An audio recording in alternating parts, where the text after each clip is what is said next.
Welcome to The Explainer. Today, we are diving into one of the most powerful and maybe most hyped technologies in modern software, Kubernetes. You've probably heard the name thrown around, so let's break down what it actually is and why it's such a big deal. So let's kick things off with a question that I admit sounds a little weird at first, but trust me, the answer gets right to the very core of what makes this technology tick. And the answer is the name itself. Kubernetes is actually the Greek word for helmsman, or pilot. You know, the person at the wheel of the ship who's actually doing the steering based on what the captain wants. Seriously, hang on to that image, because it's the perfect analogy for everything we're about to cover. And just to get it out of the way, it's pronounced Kubernetes. You'll also see it written all the time as K8s. That's K, the number 8, for the 8 letters in the middle, and then an S. Pretty clever, right? Okay, but why on earth would you need a helmsman for your software? Well, to really get it, we first have to understand the problem, this kind of perfect storm that modern software development sailed right into. So, in the not-so-distant past, applications were built as what we call monoliths. Just think of one giant single cargo ship. It was all one massive piece of code. Now, it might have been slow and kind of clunky to change, but managing it was, relatively simple. But then, everything changed.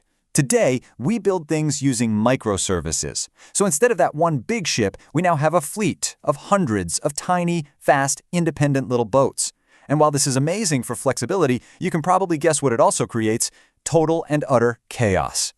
Which leads to the million-dollar question. How do you coordinate this entire fleet? How do you make sure every single one of those little boats is up and running, talking to the right people, and has enough resources, especially when a storm hits, like a massive spike in user traffic? Trying to do that by hand, it became pretty much impossible. And that is exactly where Kubernetes comes in. It is that expert, automated helmsman you hire to manage that entire chaotic fleet for you. Here's the most important idea to grasp. You get to be the captain. You give the high-level commands. You say, this is our destination, this is what the fleet should look like.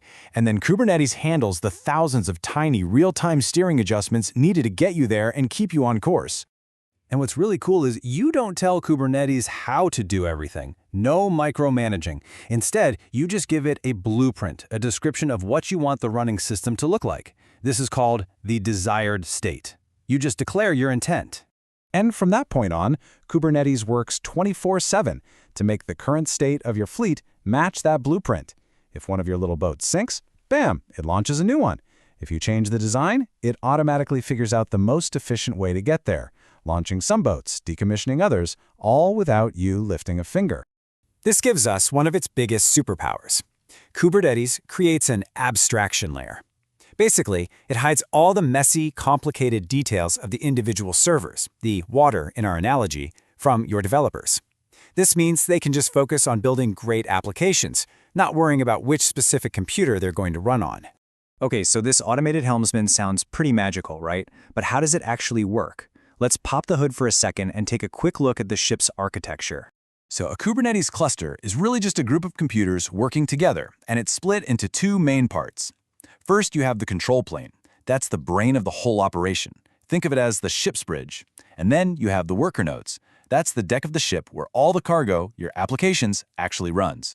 So, up on the bridge, in the control plane, there are a few key parts. Don't worry about all the different boxes here. The main things you need to know about are the API server, which is your single point of contact for giving commands, and the scheduler, which is the genius that looks at the whole fleet and decides which worker node is the best spot for each new application. Okay, now let's go down to the deck, the worker nodes, where the real work gets done. On each and every worker, there's a little agent called a kubelet. You can think of it like the boatswain on a ship. It's constantly listening for orders from the bridge, and then it tells the engine room, the container runtime, to actually start, stop, or check up on your applications. All right, so now we have a pretty good idea of what Kubernetes is and how it works. But what's the actual payoff for all this complexity? And what's the catch? Well, the payoff is huge. Your system becomes self-healing.